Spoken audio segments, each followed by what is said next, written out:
Morning student, how are you. आशा करता हूँ कि सभी आप घर पर सही होंगे।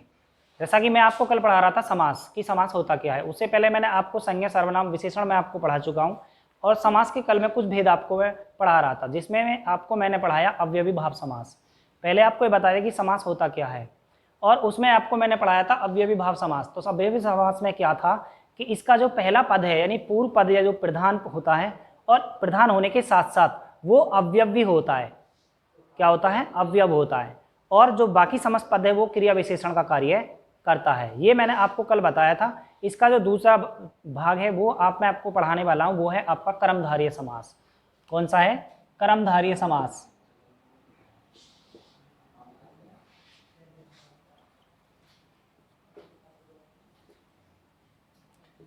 दूसरा है इसका कर्मधारय समास।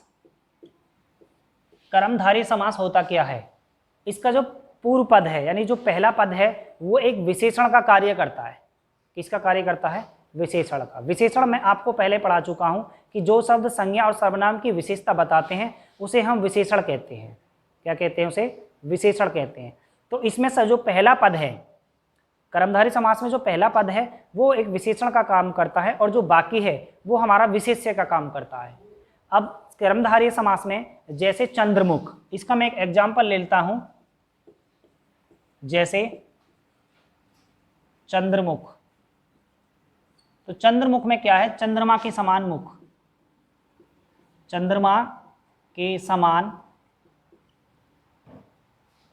चंद्रमा के समान मुख।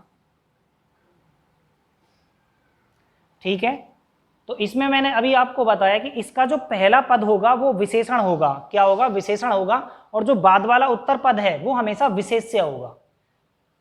क्या होगा? विशेष्य होगा। ऐसे में एक एग्जांपल और ले लेता हूं, चरण कमल। जैसे चरण कमल, अगर इसका मैं विग्रह करूंगा चरण कमल का तो क्या बनेगा? चरण कमल का विग्रह बनेगा कमल के समान चरण। कमल के समान चरण। तो इसमें इसकी क्या विशेषता बता दी कि कमल के समान चरण। ठीक है, और इसमें विशेष्य क्या हो गया? हमारा हो गया कमल विशेष्य, और ये हो गया हमारा विशेषण। ये हो गया हमारा विशेषण। तो मैंने अभी आपको ये बताया इसमें कर्मधारय में कि इसका जो पहला पद है यानी पूर्व पद है वो हमेशा विशेषण का कार्य करता है और जो उत्तर पद है वो हमारा जो है उत्तर पद जो है वो विशेष्य का कार्य करेगा।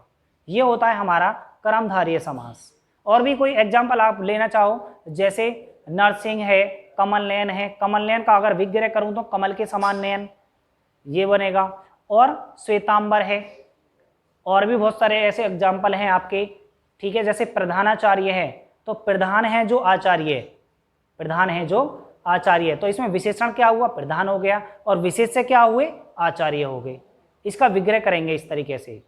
ठीक है, अगला आता है आपका, अगला जो आता है आपका वो आता है आपका द्विगु समास।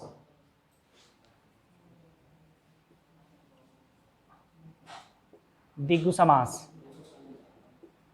द्विगु समास क्या है भाई?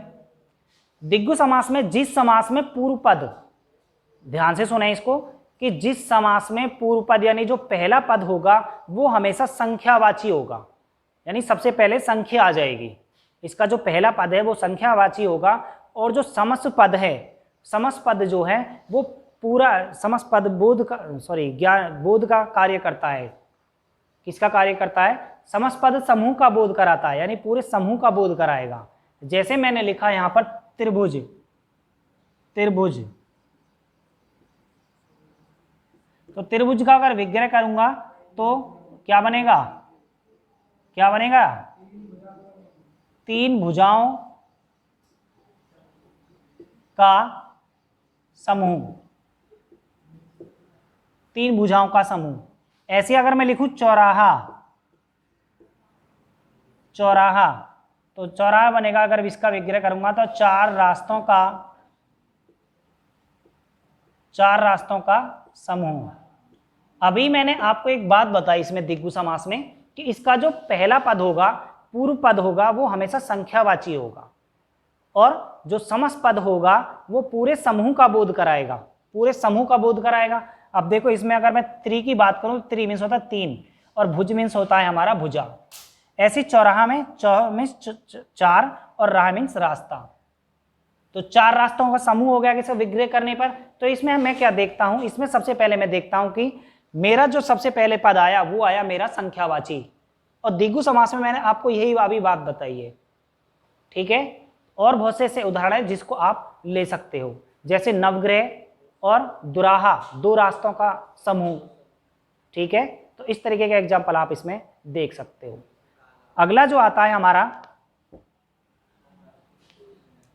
अगला आता है हमारा द्वंद्व समास। अगला आता है हमारा द्वंद्व समास।